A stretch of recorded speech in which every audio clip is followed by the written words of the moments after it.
Hi everybody, this is Carrick from ACG, and today I welcome you to Walking the Walk, a technical and artistic discussion for Batman Arkham Knight.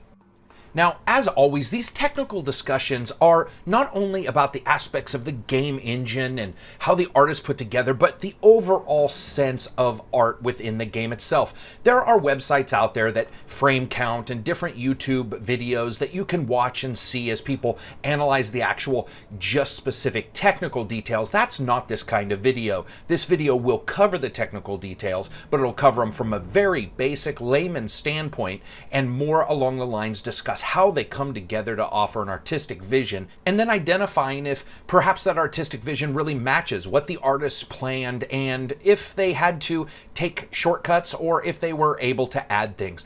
So without further ado, let's get into this. Walking the Walk for Batman Arkham Knight. You know, I think the first thing that we can all sort of agree on is just the overall fact that Arkham Knight does an incredible amount to set it apart from the previous gen's titles. Now, first we're talking a higher resolution at 1080p for the PS4 and 900p for the Xbox One, as well as an adaptive Vsync and anti-aliasing solution packed onto both systems, neither of which existed in those prior generations titles. Now also, though they're using Unreal, and it's Unreal 3, the same engine, the increase in skin texturing is noticeable from the very first moment, using various methods of texturing and lighting, shading, and mapping to give a far deeper initial impression of characterization from the NPCs all the way to Batman himself. These are not Sherlock Holmes levels, but they are very close when it comes to the depth of the skin textures. Also, while we're talking about Batman himself, they've finally taken care of the clipping for most of Batman's capes, resolving the issues with the cape looking like a flat, no-depth series of polygons, like just a sheet of bad morals on his shoulder, and instead, it's given it just a bit of depth, making it feel like an entity within the game world, and that's probably for the first time.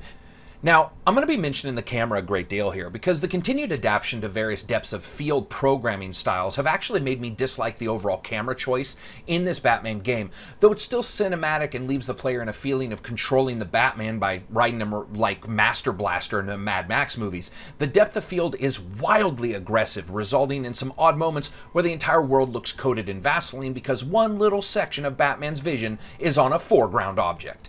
The two combined take a great deal to get used to. And unfortunately, this crops up its head the most when investigating different Riddler puzzles, and sometimes when platforming, resulting in you switching from third to first person view like you have palsy, occasionally fighting the game engine for control of your own eyes. Usually you can ignore it, but it does really crop up. Again, here the camera choice is fine, but I do feel that there seems to be a bit more head bobble programmed into this game than past titles, and the switch to the strange side angle every time Batman attaches the bat hook to anything is actually a bit distracting. It's really oddly cinematic, but at the same time doesn't really need to be. Now, on top of the clock tower is one of the best places to look at the colored lights. There's an almost anal retentive desire from these guys to make sure that the game is just awash in various colors, just mimicking the Batman movies, even more so the older movies than the recent Nolan films. And they do a stupendous job. There are so many lighting sources in the game, it really blows my mind that they were able to even get close to 30 frames a second locked on these consoles, because there are so many different lighting sources going on that it really does boggle your mind at time. Even rain, when it falls and lands inside of the road next to a neon sign, gets color changed and has a really good filtering effect. Excellent work in the lighting. Now, when it comes to the actual graphics engine itself, I was a little surprised to still see some texture popping in that was going on back in the old days with the other versions. And of course, we've moved from streaming from the disk to streaming from hard drives, and those hard drives installs have really helped it in that category, but I was still surprised. That's probably a caveat of the graphics engine itself. I was just a little bit surprised, though, that the Xbox One seemed to do it less. However, I have different hard drives in both of those consoles, so that could have simply been nothing more than a slightly faster hard drive in the Xbox One than the PS4. However, it does happen a little bit. It is slightly noticeable, but nowhere near the past titles. Now let's talk a little bit about animation and rigging. Though the animation system is pretty much the same as past games, there have been a lot of adjustments to the animation, and unfortunately there's also been adjustment, again, as you're going to hear me mention, to the camera. Giving the artists a little bit more control of the camera angles makes total sense to me. However, somebody here really seems to have a hard-on for just really fast cuts and not being able to see. It's a little bit like watching an old Steven Seagal movie where, you know, he gained weight and they wanted to hide it by putting really close cuts and putting it really close to him. At times, it's actually quite difficult to see what Batman is doing and what movie's performing versus the past games where there was a little bit more of a zoom out and it was a little bit easier to see. Now, this has been complained about a lot on forums and so forth, and I can understand why people are complaining because the game is cinematic, and so to sort of change that look at times, I can see people being a little bit turned off by that. It does make sense. And so for most of a fight, you might get something like this, but then as you get nearer to killing all of the enemies, or not killing all of the enemies, what ends up happening is it's almost like the camera starts to creep just a little bit closer, and you have stuff like that, where it's just cut almost to the point to where it feels like they've cut out frames. It's so quick. However, one nice thing I have to say as this fight plays out, they have really done such a great job, not only on his cape, but also on the mono-a-mono collision detection. You know, in the past games, it was really good, but there were a couple times where you could see things just not meet up. Especially now that you're facing these kind of foes, you really do notice an increase in the fidelity of control in the model and rigging, and you get such a great different version of collision detection. Now see, even that moment right there still looked nice, but again, the camera was just a little too zoomed up.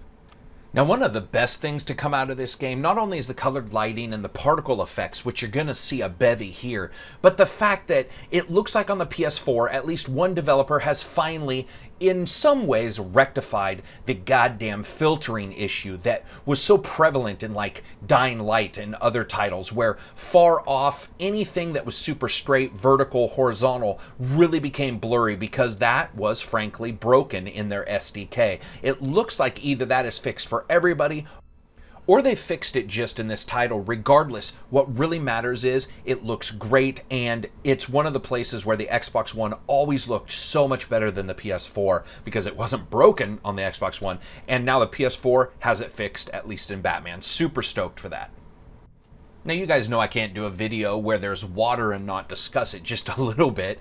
I have to say, the water in Batman Arkham Knight looks phenomenal. Now, its waves and the wave propagation is not natural at all. In fact, this is the moodiest sea I've ever seen. This is like a romance novelist version of what the ocean looks like up close. But that being said, it actually really does fit the atmosphere, which we're going to discuss here in a moment, the overall atmosphere of the game.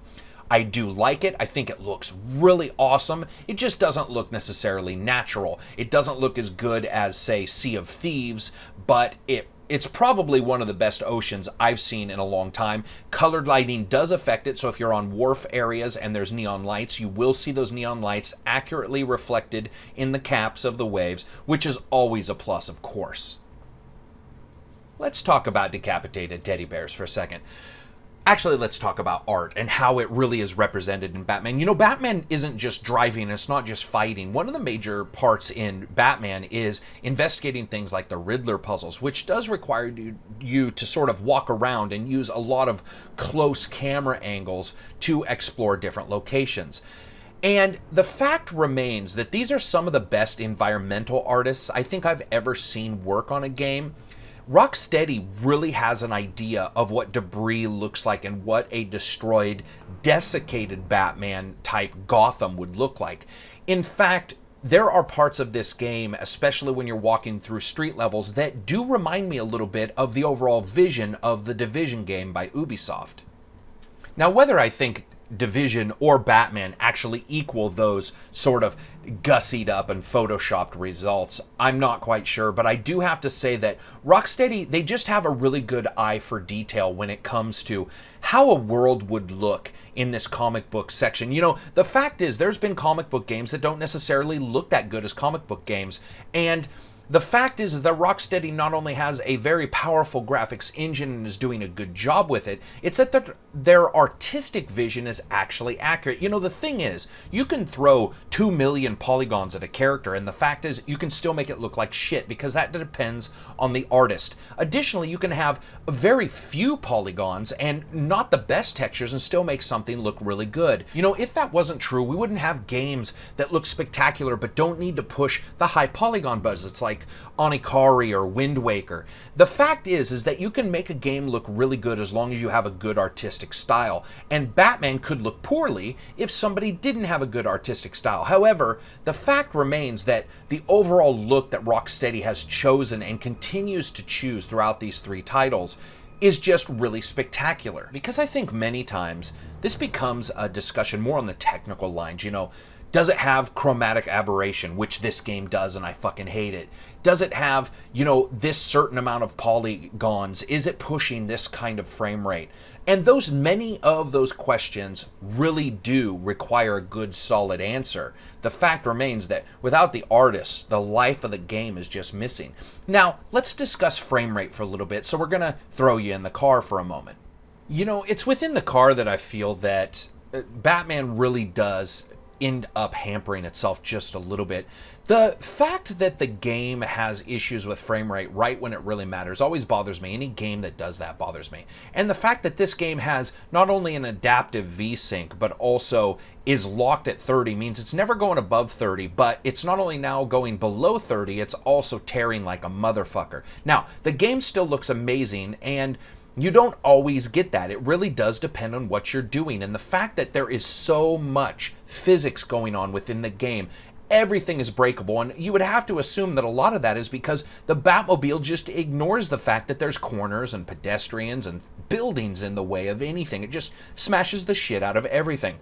But really, the lack of a locked-in Vsync is becoming more and more noticeable in these games, especially because the games are locked in graphically in so many other ways. And that is something that I really do feel that, you know, developers are going to start getting more and more complaints about that, because tearing in that adaptive Vsync, it just doesn't work. It's adaptive. The name adaptive doesn't work. It just means it won't run at the times you need it to run. See, that's the problem with a game with a 30 frame rate and adaptive.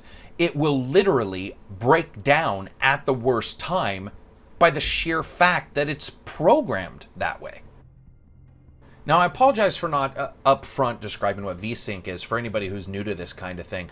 Vsync is simply vertical synchronization, and what that does is that makes sure that your frame rate matches your monitor's refresh rate for better stability, or at minimum half of it, so 30, 60, that kind of thing.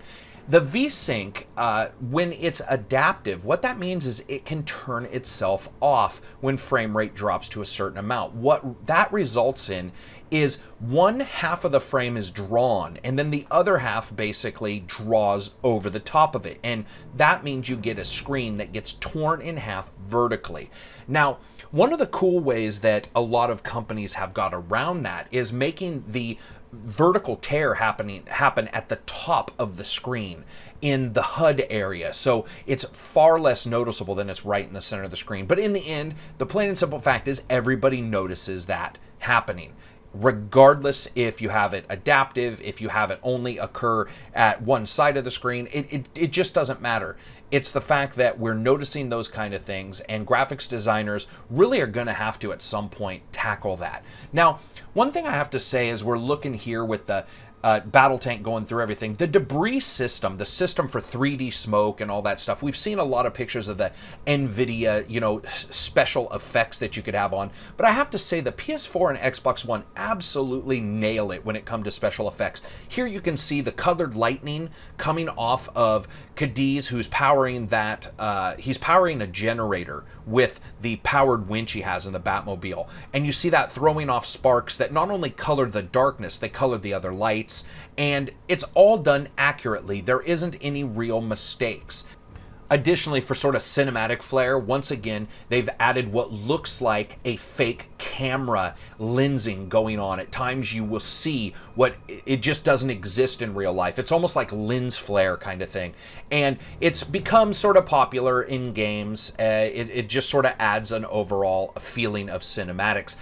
Now here you can see some good depth of field. Depth of field, for anybody who isn't aware, basically keeps items within the center of your vision sharp and blurs the outside like the eye does. There you can see that fake lensing going on Batman's shoulder. Anyway, and you get a lot of depth of field here that's a little too aggressive for my taste, but it really only pops up in those kind of scenes or scenes where you're doing the investigating.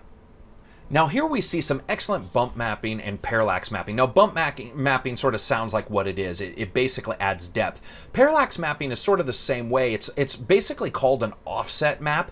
And what that really does is it sort of virtually adjusts the angle of the texture itself via various calculations. And what that ends up doing is it adds depth to the texture like bump mapping, but in a different way. And what that can do is make a flat texture look like it's not flat. For example, a brick wall could be a completely flat texture, but with proper parallax mapping and with proper bump mapping, that will actually look like it is a full 3D brick making up sections of a wall.